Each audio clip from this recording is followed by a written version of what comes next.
In order to connect your Nothing Phone 3A with a car, we need to go to Settings. In the settings, go to Connected Devices, and then go to Connection Preferences. Here we should be able to find Android Auto, which is used in order to connect with a car. First, before we move on, you need to know that we have some settings over here, so you can manage these settings over here.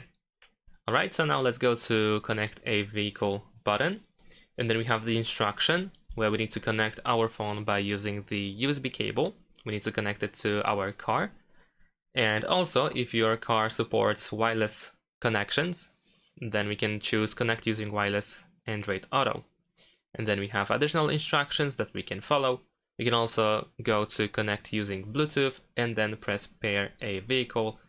And you should be able to go to Pair a New Device and select your car from this list over here of available devices. And that is all. Thanks for watching, leave a like and subscribe to my channel, and see you in my next videos. Bye!